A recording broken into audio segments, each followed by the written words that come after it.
Bonjour et bienvenue dans l'édition du 15 novembre de La Chapelle Info. 2 ateliers de l'Association des familles ont organisé une expo-vente commune à titre caritatif. Le journal d'une majorette, une pièce déjantée qui s'est jouée à guichet fermé à l'espace Mandela. Et pour conclure, la mairie accueille une exposition de la peintre chapelloise Brigitte Mériot.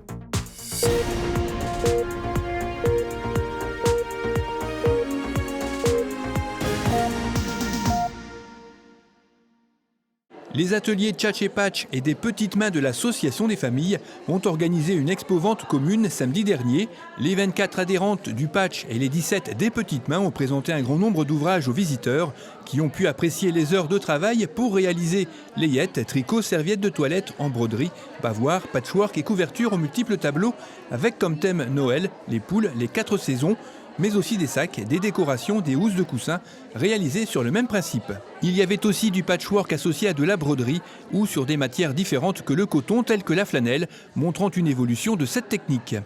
Cette année, il y avait une clinique des doudous animée par les couturières de l'association qui proposait une réparation des doudous ou autres peluches abîmées. Les ventes ainsi que 2 tombolas étaient reversées à 2 associations. Pour le patch, l'association Un pas pour Louise, qui vient en aide à une jeune bailleulloise de 6 ans qui souffre d'une amyotrophie spinale. Et pour les petites mains, à l'unité de tumorigénèse et résistance au traitement du centre Oscar Lambré, qui effectue des recherches sur les cancers pédiatriques. Bonjour la Chapelle TV! Samedi dernier, à l'espace Mandela, 250 spectateurs ont feuilleté le journal d'une majorette, celui de Guylaine Vandeput, interprété par Émilie Delettré, une pièce qui débute dans un forum des associations par une rencontre entre Guylaine Laprolo et Marie-Jo la Bourgeoise, interprétée par Marielle Duroul.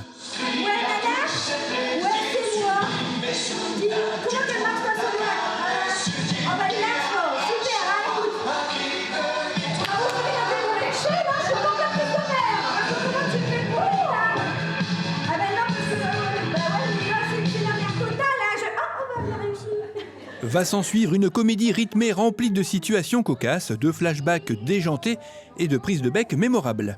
En fait, avec Marielle, on avait eu l'occasion de travailler ensemble, n'est-ce pas Lali ? Et en fait, on avait décidé de bosser ensemble. Et quand on a eu cette envie, on s'est retrouvés. On a évoqué plein de choses. On a évoqué de faire du striptease, mais j'avais pas le corps adapté. Et du coup, j'ai proposé à Marielle un spectacle sur les majorettes auquel elle a dit « Oui, mais avec vraiment... t'es sûre ?» Mais je ne regrette pas, vraiment. Voilà, et puis quand on s'est mis à écrire ensemble, on s'est dit, tiens, on a décidé de choisir tout de suite d'avoir Florian Sins comme metteur en scène. Et quand il a vu le sujet, il s'est dit, ah tiens, c'est du lourd, je m'y attaque tout de suite. Et il a eu raison parce qu'il nous a fait un petit bijou sur mesure. C'est-à-dire que non seulement il a fait la mise en scène, mais il a écrit. Pas vrai, Lali ? Et donc, voilà. C'est pas vrai, Lali ? Oui. Voilà.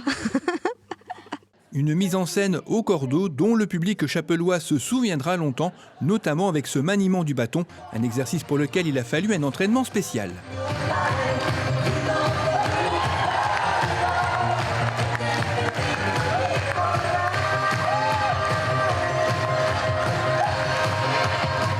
Moi, j'avais moins besoin parce que c'est pas vraiment moi qui vais incarner la majorette, mais du coup, Émilie, elle a dû scoltiner des petits entraînements que j'ai suivis avec beaucoup d'humour, beaucoup d'attention. Oui, effectivement, on s'est plongé dans un groupe de majorettes et on s'est vraiment éclaté. Pas vrai, Lali ? Hein, voilà. Ce spectacle est joué un peu partout en France et à chaque fois, le public est conquis. Alors c'est vrai que la première fois qu'on l'a fait en dehors du Nord-Pas-de-Calais, c'était à Nantes et on a été très très agréablement surpris parce que les gens, déjà le Nord-Pas-de-Calais, je crois que depuis Danny Boone, ça parle pas mal quand même. Ça fait rêver. Voilà. Non, ça fait rêver. Il y a un exotisme indéniable et je pense que les gens ont besoin de ça aujourd'hui pour rêver quand même. Et puis effectivement, je pense que chaque petite ville, chaque petit village, en tout cas en début des années 1900, avait son groupe de majorettes pour le 14 juillet, pour le Mardi Gras, pour les enterrements, les bar mitzvahs et les baptêmes. C'est un spectacle en fait qui clairement parle des traditions du Nord et aussi, les majorettes, ça pourrait être au premier abord un peu ringard, n'est-ce pas Lali ? Mais finalement, ça ne l'est pas du tout. Et puis, ça parle de cette entraide, la solidarité qui peut exister entre eux, et puis de l'épanouissement de certaines gamines qui ne peuvent pas être princesses de Monaco et qui deviennent princesses des Gracieuses du Nord. N'est-ce pas, Lali ? Voilà. Si vous avez manqué ce spectacle samedi dernier, courez vite le voir dès qu'il passera près de chez vous. Vous ne serez pas déçus. Prochaine date, le 3 décembre à Lys-les-Lannoy et en 2020, le 10 janvier à Arras, le 7 février à Merville et le 29 février à Noyelles-sous-Lens.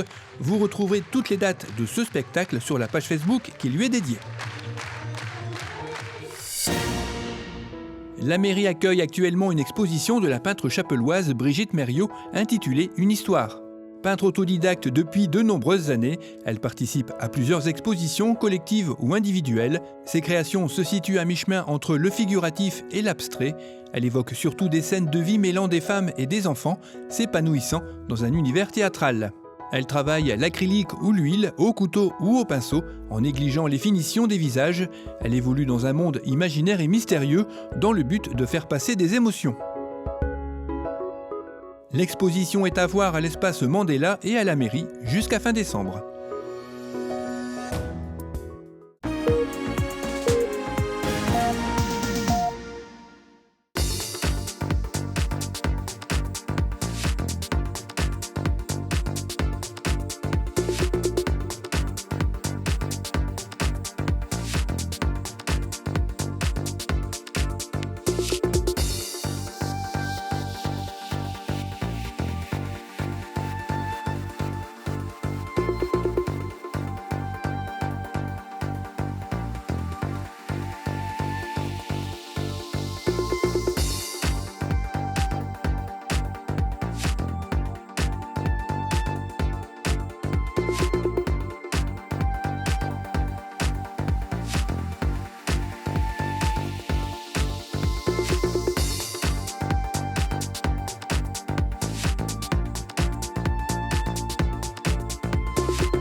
Cette édition est terminée, merci de l'avoir suivie. Rendez-vous le vendredi 22 novembre.